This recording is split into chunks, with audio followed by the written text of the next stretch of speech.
नमस्कार। कैसे हैं आप लोग? जय श्री कृष्ण। आपको मैं निरंतर कार्तिक महात्म कथा सुना रही हूँ। चूंकि हमारा चैनल कथाओं का संग्रह है, तो कोशिश रहती है सारी कथाओं को मैं अपलोड करूँ। प्रमुख कथाओं के अलावा अन्य भी जो व्रतों की कथाएं होती हैं, उन्हें मैं अपलोड करूँ।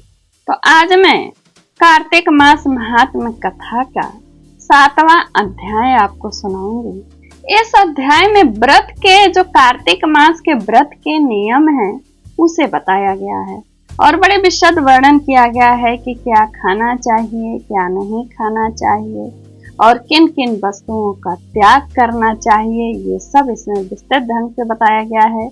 जो कार्तिक मास के व्रत कर रहे होंगे, उनके लिए अत्यंत उपयोगी यह वीडियो है। आइए सुनिए।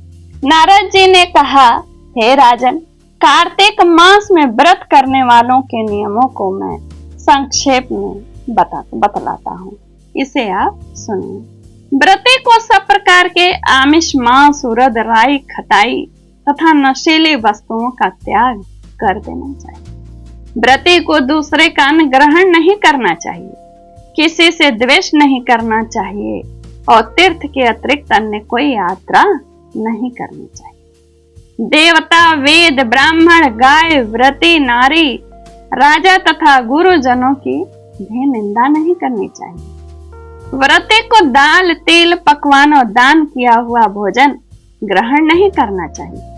किसी की चुगली या निंदा भी नहीं करनी चाहिए। किसी भी जीव का मांस नहीं छूना चाहिए। पान, कत्था, चूना, नींबू, मसूर, बासी तथा झूठे अन्न का भी प्रयोग नहीं करना चाहिए। गाय, बकरी तथा भैंस के दूध का ही प्रयोग करना चाहिए। कांस्य के पात्र में रखा हुआ पंचगव्य, बहुत छोटे घड़े का पानी तथा केवल अपने लिए पकाए गए अन्न का ही प्रयोग करना चाहिए। कार्तिक माह का व्रत करने वाले मनुष्य को सदैव ब्रह्मचर्य का पालन करना चाहिए।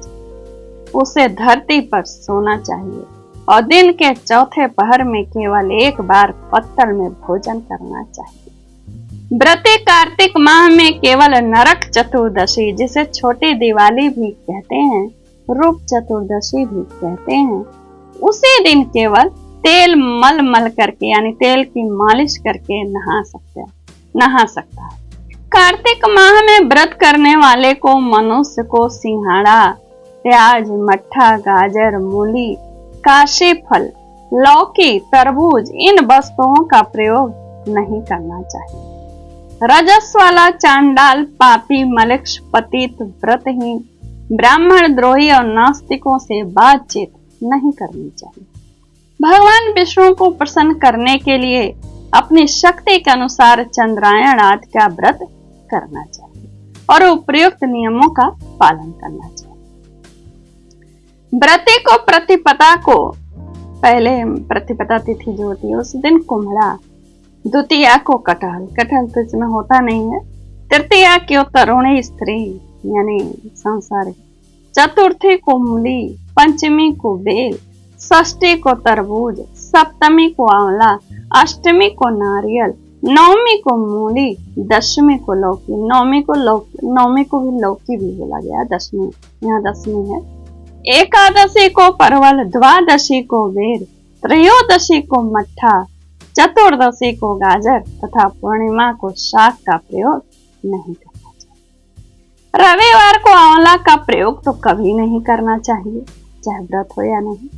कार्तिक माह में व्रत करने वाला मनुष्य यदि इन शाकों में से किसी शाक का यानी सब्जी की बात करें, भाजी करना चाहे तो वह पहले ब्राह्मण को देकर ग्रहण करे। यह विधान माघ के व्रत के लिए भी यही विधान है। देवोत्थानी एकादशी में पहले कही गई विधि के अनुसार नित्य जागरण, गायन आदि करना चाहिए। इसकी विधि पूर्वक करने वाले मनुष्य को देखकर यमदूत ऐसे भाग जाते हैं जैसे सिंह की गर्जना हाथी भाग जाते हैं। कार्तिक माह का व्रत सभी व्रतों में श्रेष्ठ है। इसके अतिरिक्त जितने भी व्रत यज्ञ हैं, वह 1000 की संख्या में किए जाने पर भी इसकी तुलना नहीं कर सकते।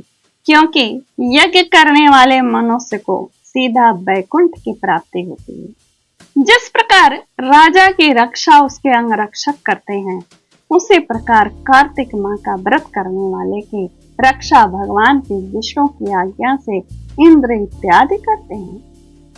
व्रती मनुष्य जहां कहीं भी रहता है, उसकी पूजा की जाती है। उसके पास भूत पिशाच नहीं आते।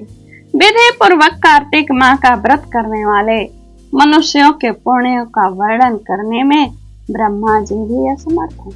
यह व्रत जो होता है, सभी पापों को नष्ट करने वाला, पुत्र पौत्र प्रदान करने वाला, धन्य धान्य की वृद्धि करने वाला है। आप इसमें जो नियम पढ़े होंगे, आपको बहुत अटपटा लगा होगा कि बहुत कठोर है, पर कठोर नहीं है। जो परिणाम में मिल रहा है वह इस नियम पालन से भी ज्यादा मिल रहा है। उसके आगे यह कोई भी नियम पालन नहीं है। जब इतना अपरिमित चीज भगवान देने को तैयार है, तो उसके लिए कुछ न कुछ तो नियम पालन करना ही पड़ेगा। नमस्कार, जय श्री कृष्णा, धन्यवाद। मेरे चैनल पे कथाएं सारी रहती हैं। व्रत के विधि, पूजा विधि और व्रत कब है ये नहीं, लेकिन कथा जरूर है। नमस्कार, जय श्री कृष्ण।